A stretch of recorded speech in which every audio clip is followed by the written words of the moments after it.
Hello दोस्तों, स्वागत है आपका अपने इस चैनल पर। आज हम जीएस का प्रैक्टिस सेट नंबर 2 शुरू करने जा रहे हैं, जो कि बीपीएससी के एग्ज़ाम के लिए बहुत ही महत्वपूर्ण होने वाले हैं। तो चलिए वीडियो शुरू करते हैं।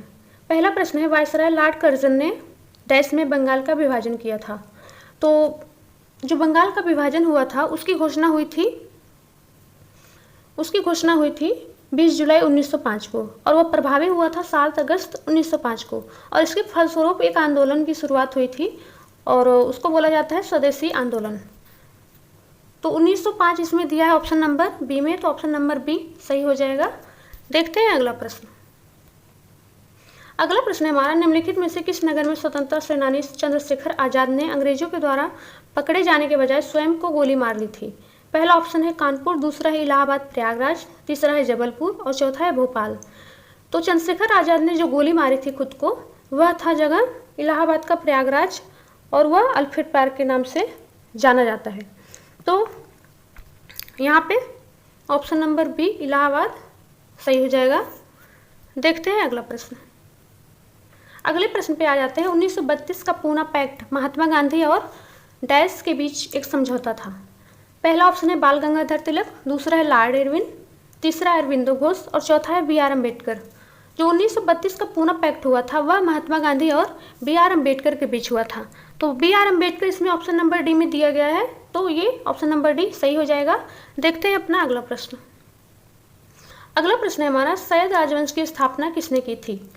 पहला ऑप्शन है निजाम शाह, दूसरा है मोहम्मद बिन फरीद, तीसरा है खिज़्र खां और चौथा है बहलोल खां।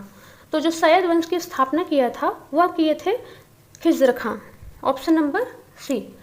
और खिज़्र खां ऐसा शासक था जो सुल्तान की उपाधि न धारण करके खुद को रैयत आला की उपाधि धारण किया था। देखते हैं अपना अगला प्रश्न। अगला प्रश्न है हमारा, टेलीस्कोप की सहायता से खोजा गया पहला ग्रह कौन सा है? पहला ऑप्शन है बृहस्पति, दूसरा है नेपच्यून, तीसरा है अरुण और चौथा है मंगल। तो जो टेलीस्कोप की सहायता से ग्रह खोजा गया था वह था अरुण था। अरुण को लेटा हुआ ग्रह भी कहा जाता है और यह एक गैसीय ग्रह है। देखते हैं अगला प्रश्न। मृदा के किस हिस्से में खनिज पदार्थ, पोषक तत्वों और जल के साथ कार्बनिक पदार्थ समाविष्ट होते हैं? पहला ऑप्शन है संस्तर सी, दूसरा संस्तर ए, तीसरा संस्तर डी, चौथा संस्तर बी। तो जो सही ऑप्शन है संस्तर ए, ऑप्शन नंबर बी है। तो संस्तर ए में क्या, मृदा के संस्तर होरिजन या ए में खनिज पदार्थ, पोषक तत्व और जल के साथ कार्बनिक पदार्थ समाविष्ट होते हैं। इसे टॉप सॉइल भी कहा जाता है। इस परत में गहरे रंग के विघटित कार्बनिक पदार्थ को ह्यूमस कहा जाता है। तो इस तरह ऑप्शन नंबर बी सही हो जाएगा, संस्तर ए। चलते हैं अगला प्रश्न। अगला प्रश्न हमारा, पृथ्वी की आंतरिक संरचना के संदर्भ में निम्नलिखित कथनों पर विचार करें। पहला ऑप्शन है भूगर्भिक तरंगें उद्गम केंद्र से ऊर्जा के मुक्त होने के दौरान पैदा होती हैं, ये सही है। दूसरा है अधिक घनत्व वाले पदार्थों में भूकंप तरंगों का वेग कम हो जाता है, ये गलत है। तीसरा है भूगर्भिक तरंगें 2 प्रकार की होती हैं, इन्हें पी और एस तरंगें भी कहा जाता है, तो ये भी सही है। अब इसमें क्या करना है, सही कूट हमको करना है, चयन करना है सही कूट का। तो जो सही हो जाएगा वो ऑप्शन नंबर डी 1 और 3, ये सही हो जाएगा। देखते हैं अगला प्रश्न। अगला प्रश्न है हमारा, निम्नलिखित युग में से कौन सा युग पहाड़ी दर्रों के संदर्भ में सही है? पहला है रोहतांग सिक्किम, दूसरा है लिपुलेख उत्तराखंड, तीसरा है बोमडीला हिमाचल प्रदेश और चौथा है नाथुला अरुणाचल प्रदेश। तो जो सही है वह क्या है, option number B Lipulekh Uttarakhand. अब जो रोहतांग है वह कहाँ पे है, रोहतांग सुरंग कहाँ पे होती है, हिमाचल प्रदेश में। बोमडीला कहाँ है, अरुणाचल प्रदेश में। और नाथुला कहाँ पे, सिक्किम में। तो इस तरह इसमें हमारा ऑप्शन नंबर बी सही हो जाएगा। देखते हैं अगला प्रश्न। अगला प्रश्न हमारा, पूर्णा, मंजीरा और प्राणहिता निम्न की सहायक नदियां हैं। तो पूर्णा, मंजीरा और प्राणहिता ये सब किसकी सहायक नदी हैं, गोदावरी की। और गोदावरी यहाँ पे हमारा ऑप्शन नंबर ए में दिया गया है, तो ऑप्शन नंबर ए सही हो जाएगा।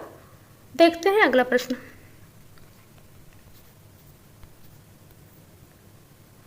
अगला प्रश्न हमारा, मोतीलाल नेहरू ने 8 अन्य कांग्रेस नेताओं के साथ भारत के संविधान का मसौदा निम्नलिखित में से किस वर्ष तैयार किया था? तो पहला ऑप्शन है 1928, दूसरा है 1945, तीसरा है 1935, चौथा है 1931। तो जो संविधान का मसौदा तैयार किया गया था वह तैयार किया गया था 1928 में। तो 1928 ऑप्शन नंबर ए में दिया गया है, तो इस तरह ए सही हो जाएगा। चलते हैं अगले प्रश्न पे। अगला प्रश्न हमारा, भारत के संविधान का अनुच्छेद 301 किससे संबंधित है? तो जो 301 संबंधित है वह है संपत्ति के अधिकार से, जिसको निकाल दिया गया है मौलिक अधिकार से। और संपत्ति का अधिकार इसमें दिया गया ऑप्शन नंबर डी में, तो ऑप्शन नंबर डी सही हो जाएगा। देखते हैं अपना अगला प्रश्न। अगला प्रश्न हमारा, राज्यसभा के सदस्य के रूप में मनोनीत होने वाली पहली महिला कौन थी? पहला ऑप्शन है राजकुमारी अमृत कौर, दूसरा है सुचिता कृपलानी, तीसरा है रुक्मणी देवी अरुणडेल, चौथा है कमला देवी चट्टोपाध्याय। तो जो सही ऑप्शन है वह रुक्मणी देवी अरुणडेल, ऑप्शन नंबर सी ये सही है। यही राज्यसभा के सदस्य के रूप में मनोनीत पहली महिला थी। देखते हैं अपना अगला प्रश्न। अगला प्रश्न है हमारा, भौतिक मात्रा चुंबकीय प्रवाह की इकाई क्या है? तो जो चुंबकीय प्रवाह की इकाई होती है वह होती है वेबर। ठीक है, तो ऑप्शन नंबर बी इसमें सही हो जाएगा।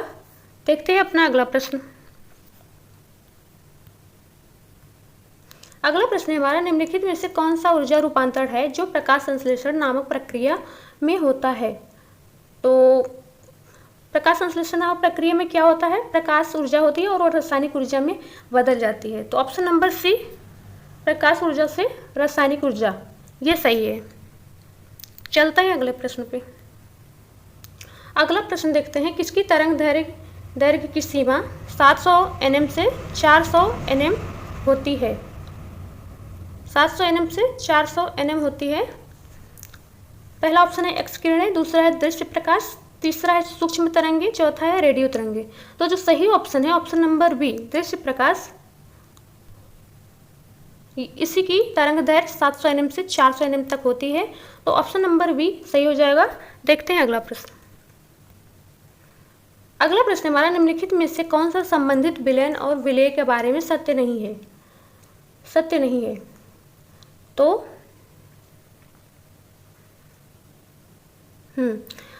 पहला ऑप्शन है, जब विलयन को अबाधित रखा जाता है तो विलेय के कण तल पर बैठ जाते हैं, ये सही नहीं लग रहा है। दूसरा देखते हैं, विलेय के कण प्रकाश की किरणों को प्रकीर्णित नहीं करते हैं, ये सही है। तीसरा है, विलेय के कणों को बिना सहायता प्राप्त आंखों से नहीं देखा जा सकता, ये भी सही है। और चौथा है, एक विलयन एक समांगी मिश्रण है, ये भी सही है। तो ऑप्शन नंबर ए यही गलत है, तो ये सही हो जाएगा। चलते हैं अगले प्रश्न पे।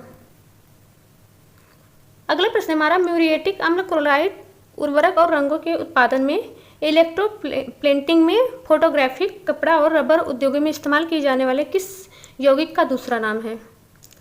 तो ये हाइड्रोक्लोरिक अम्ल का नाम है। तो ऑप्शन नंबर ए में हाइड्रोक्लोरिक अम्ल दिया गया है, तो ये सही हो जाएगा। देखते हैं अपना अगला प्रश्न। अगला प्रश्न हमारा, मछलियों के वैज्ञानिक अध्ययन को कहा जाता है? तो मछलियों के अध्ययन को क्या बोला जाएगा? इक्थियोलॉजी।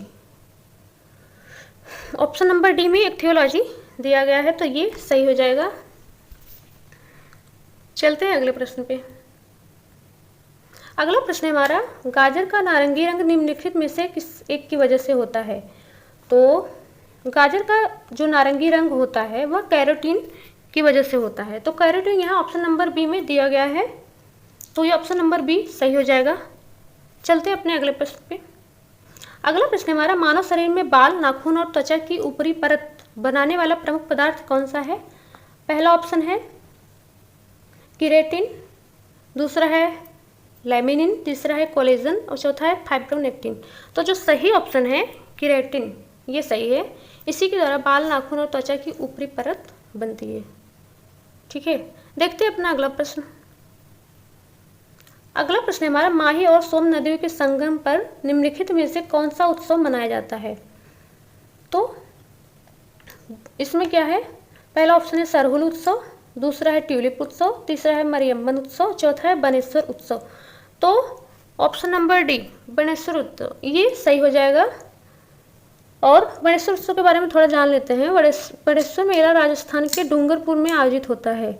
यह आदिवासियों के कुंभ के नाम से भी जाना जाता है। तो ऑप्शन नंबर डी सही हो जाएगा। देखते हैं अगला प्रश्न। अगला प्रश्न हमारा, निम्नलिखित में से कौन सा राज्य यक्षगान नृत्य नाटक लोक रंगमंच से जुड़ा है? तो पहला ऑप्शन है तेलंगाना, दूसरा है आंध्र प्रदेश, तीसरा है कर्नाटक, चौथा है केरल। तो यक्षगान कहाँ पे होता है? यक्षगान होता है कर्नाटक में। तो ऑप्शन नंबर सी सही हो जाएगा। चलते हैं अगले प्रश्न पे। अगला प्रश्न है हमारा, पैठनी साड़ी बुनाई उद्योग किस राज्य से संबंधित है? तो जो पैठनी है वह महाराष्ट्र से संबंधित है। ऑप्शन नंबर सी महाराष्ट्र दिया गया है, तो ये सही हो जाएगा। देखते हैं अपना अगला प्रश्न। अगला प्रश्न हमारा, निम्नलिखित में से किस दिन को भारत के संविधान दिवस के रूप में मनाया जाता है? तो जो भारत का संविधान दिवस है वह 26 नवंबर को मनाया जाता है। 26 नवंबर को मनाया जाता है। ऑप्शन नंबर डी सही हो जाएगा। देखते हैं अगला प्रश्न। अगला प्रश्न हमारा, आइंस्टीन को किसके लिए नोबेल पुरस्कार से सम्मानित किया गया था? तो आइंस्टीन को जो नोबेल पुरस्कार से सम्मानित किया गया था वह प्रकाश वैद्युत प्रभाव, इसके लिए सम्मानित किया गया था 1921 में। तो इसमें क्या फोटो इलेक्ट्रिक प्रभाव का सिद्धांत, यही ऑप्शन सही हो जाएगा। Option number B. देखते हैं अगला प्रश्न। अगला प्रश्न हमारा, बिहार में पूर्व से पश्चिम की ओर नदियों का सही क्रम क्या है? तो पूर्व से पश्चिम की ओर जो नदियों का क्रम है वह पहले क्या, सबसे पहले पूर्व में क्या है? कोसी है, फिर कमला, बागमती, बूढ़ी, गंडक। तो ऑप्शन नंबर ए में ही दिख रहा है, तो ऑप्शन नंबर ए सही हो जाएगा। चलते हैं अगला प्रश्न देख लेते हैं। अगला प्रश्न है हमारा, विक्रमशिला गांगेय डॉल्फिन अभ्यारण्य बिहार के किस जिले में स्थित है? तो जो विक्रमशिला गांगेय डॉल्फिन अभ्यारण्य है वह भागलपुर में स्थित है। तो भागलपुर भी ऑप्शन नंबर ए में दिख रहा है, तो ऑप्शन नंबर ए यहाँ पे सही हो जाएगा। देखते हैं अगला प्रश्न। अगला प्रश्न हमारा, हजारीबाग में बिहारी स्टूडेंट कॉन्फ्रेंस का 16वां अधिवेशन हुआ था। तो ये कब हुआ था? यह हुआ था 1921 में। 1921 में हुआ था। तो ऑप्शन नंबर ए में दिया गया है 1921, तो ये सही हो जाएगा। देखते हैं अपना अगला प्रश्न। निम्न में से किस स्थान पर बिहार पथ अनुसंधान संस्थान का निर्माण किया जाएगा? तो जो बिहार पथ है इसका कहाँ पे किया जाएगा? मोकामा में। तो ऑप्शन नंबर बी मोकामा सही हो जाएगा। और ये जो बन रहा है यह 50 करोड़ की लागत से बनेगा। चलते हैं अगले प्रश्न पे। अगला प्रश्न हमारा, बिहार के किस संस्थान में पूर्वी भारत का सेंटर ऑफ एक्सीलेंस स्थापित किया जाएगा? पहला ऑप्शन है एनआईटी पटना, दूसरा है पूर्णिया विश्वविद्यालय, तीसरा है आईआईटी पटना, चौथा है जयप्रकाश नारायण विश्वविद्यालय। तो जो सही ऑप्शन है वह पूर्णिया विश्वविद्यालय, ऑप्शन नंबर बी ये सही हो जाएगा। यहीं पे सेंटर ऑफ एक्सीलेंस स्थापित किया जाएगा। तो